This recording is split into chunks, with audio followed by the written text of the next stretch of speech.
So business, we got 10 minutes, and about 10 minutes we'll go to questions. So if some of you guys want to line up by the mic, we'll go there here in a minute. Great. But question, you've been in a lot of rooms that you've done negotiations with, right? Oh, look what fights are going to break out. Guys, we can't do like 50 of them, but it's just going to be a couple we'll go to. But you've been in a lot of rooms that you've negotiated with, right? Negotiation rooms. You know, even the story you just told right now, Vince, of what happened from, hey, 150, 5 years, 750 to, hey, I want to take 2 million. How is your, well, I want to make 2 times what Stone makes. I'm okay. Now, you know what? I'm actually willing to do $1 million, and I'm like 150, $1.5 million. Oh, you know what you're going to make this year? What? Actually, $15 million. Holy shit, life-changing, right? What have you learned from being in negotiating rooms, movies, contracts, terms, short-term, mid-term, long-term? Do you have 2 or 3 things from maybe mistakes being made, we should have done this differently, that you could say, these are 3 things we follow when it comes down to negotiation? Sure. I think when it comes to negotiations, I like to try to remember that we want the same thing. Let's get to a good place. Again, it goes back to what you and I talked about earlier about let's have the conversation. Let's have the dialogue. Sometimes it gets tricky in Hollywood because there's a lot of managers and there's agents and there's people involved, there's business affairs. You have a lot of people doing the talking for me and they're all qualified, but too many conversations and too many people in the room can start to stunt the progress of where you need to go. So it's much easier for me now out of the gates.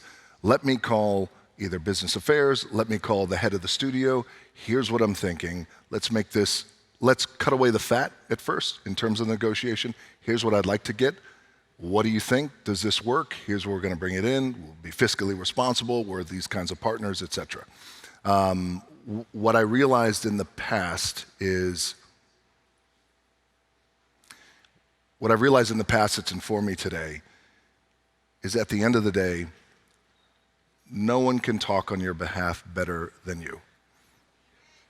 And how important that is.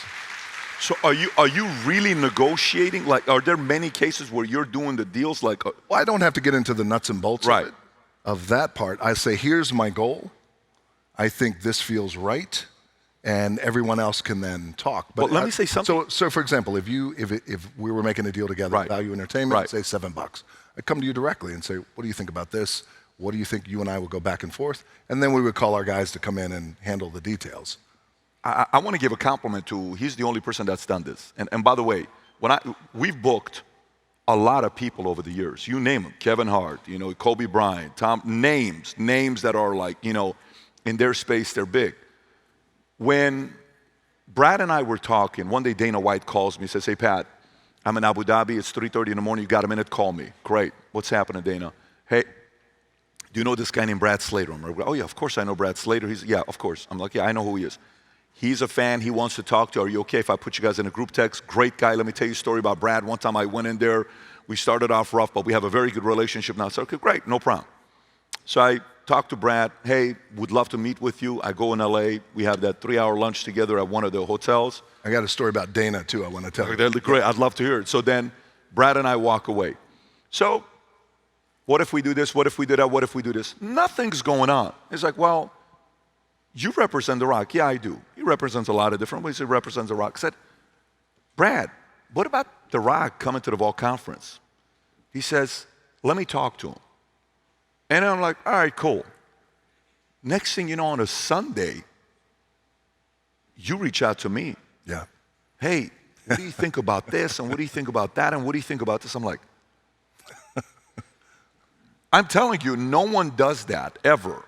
And in that moment, I'm like, this guy is a freaking involved guy in the deals, in the trenches, and you rarely see that. And then even throughout the process of doing, hey, interview, we're gonna go to this angle, hey, Rock, I wanna talk about this, well, what about this and what about that? We're going back and forth. Normally, this guy's one of one. It's like, hey, handlers, you guys handle this, we're not gonna da-da-da-da-da. No, it's just right here. Yeah.